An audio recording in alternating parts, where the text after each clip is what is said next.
Assalamu alaikum to everyone and a very good morning to all. My name is Sabah and once again I'm here to make you all agree with my thoughts about this policy. No detention policy. It is good or bad? Well, in my perspective, this policy is not only bad for the students but also for the teachers and for the development of the country. How? Today I'm going to explain this. Okay, first of all, no detention means no attention. This single line explains the failure of this policy. For example, imagine a doctor who kept getting promoted without exams. Would you ever trust him with your surgery?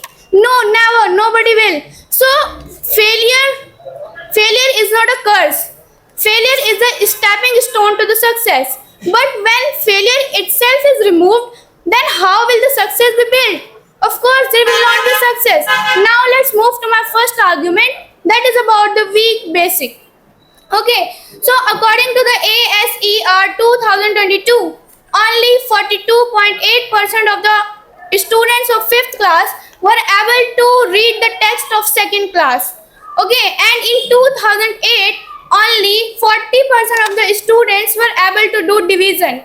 But by the 2022, only 25% students were able to do this. Why? What is the reason behind it? I would say the one of the major reasons is this policy. Because due to this policy, students were getting promoted to the next class without exams, without clearing their basics. So that's it. Assalamu alaikum to everyone. My name is Muhammad Ishan and today we are debating on a topic that is about no detention policy. Is it good or bad? So I am going to speak in the favor of this policy because I feel it is good. First of all, I would answer her as she mentioned that will you trust a doctor who keeps failing in exam? Sister, we are talking about no detention policy, means students from first class to 8th class, and you are comparing those students with a doctor. Is this possible? Means at least make a logical comparison first. Second thing I would like to put my point here, that is about elementary education system. No detention policy builds elementary education system. It means it allows the student from 6 years to 14 years till 8th class to adapt the environment of school, to understand rules and regulations of the school and how to behave with the teachers in school. First, this thing tells. And second thing is about GER, gross enrollment ratio. This ratio tells that the total percentage of students in any educational activity. And before 2009, when this policy was not implemented in our country, the GER was 92% of girls. And today, till 2015, we don't have current data, we are not up to date by the government, but we have a latest data that is till 2015. And the GER was 98%. See the increment, there is huge increment. And NDP allows the student to take no tension and no anxiety of the student. It makes positive mindset of the student to study. Suppose a student is there who is scared of exam. Will he be able to study well? Will he be able to give his full potential? Obviously not. But if there is a person, there is a student who is free from mind, okay, he has no tension, then he will be able to focus well on his subject. That's it. Okay, so now I would like to give answers to some of my opponents. As one of the opponent, Mr. Ishan, mentioned about the tension, depression, anxiety, that till 8th class we will be in the depression if this policy removes. Okay, if this policy is not here. So I would say what will happen if you come in the 9th class with weak basic and then you will feel a lot pressure. Will you study your basic or will you study your syllabus of 9th class? What will you study? So this is a condition of the citizens of the India. Look at the mindset of the citizens of the India. They are thinking like this. And I would like to put a quote here that promotion without learning is just motion without progress. So that's it.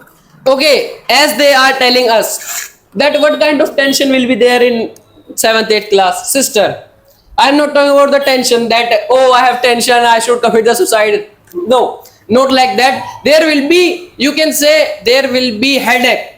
Okay, that there are exams, I can be failed by the teachers. But if this policy is available, we don't have to. Now, I would like to ask a question from whole team. Whoever is left here, whoever is going to come here, I would ask a question. They are saying, In no detention policy, we pass the students who are failing. The main question is that why students are failing? Why? Means you are saying NDP is bad, students who are failing, they are passed. Then why students are failing? Instead of banning this policy, you should focus on teachers and teaching system so that students cannot fail. First. Second thing I would like to answer to Rukaiya. She mentioned that a student of second class, she also repeated, was asked a question. Sorry, a student of fifth class was asked a question of second class and he could not answer that. Sister, you are in which class are you? 10th. You are in 10th and approximately all the students have passed the 9th class here. I would ask a question. Who invented the printing press? Who invented? Who and when it was invented? Tell. Well, it was invented by Jonathan Gutenberg in 1440. So this is the thing that here you cannot blame that it is a fault of me. You are a 10th class student. You are not able to answer the 9th class. It means your basic is wrong. No, not at all. It is about the interest that you are interested in any other subject. If I asked you what is the whole square of a plus b, you will be able to answer. Why? Because you are interested in that subject. Same thing can happen at that moment, but that case was highlighted first. Second thing I would like to answer to Zoya sister.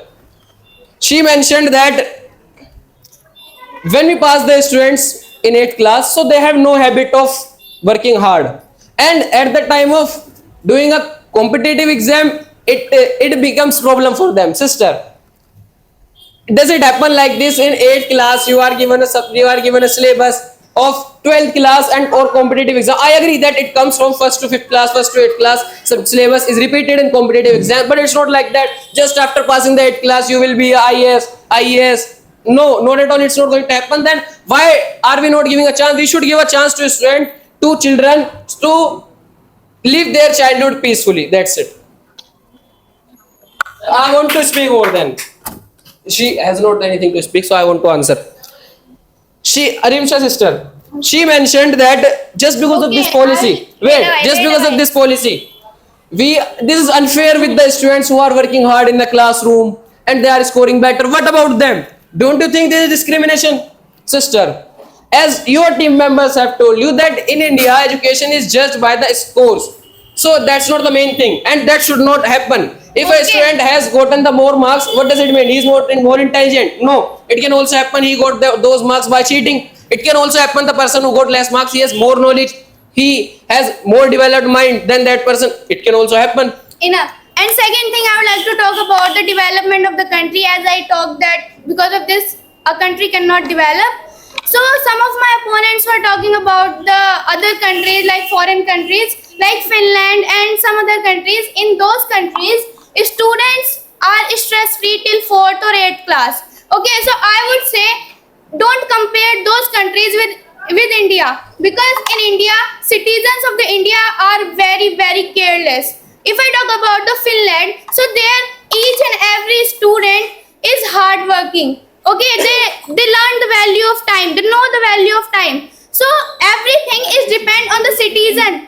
So everything depends on the citizens of the country. And if students kept getting promoted, if students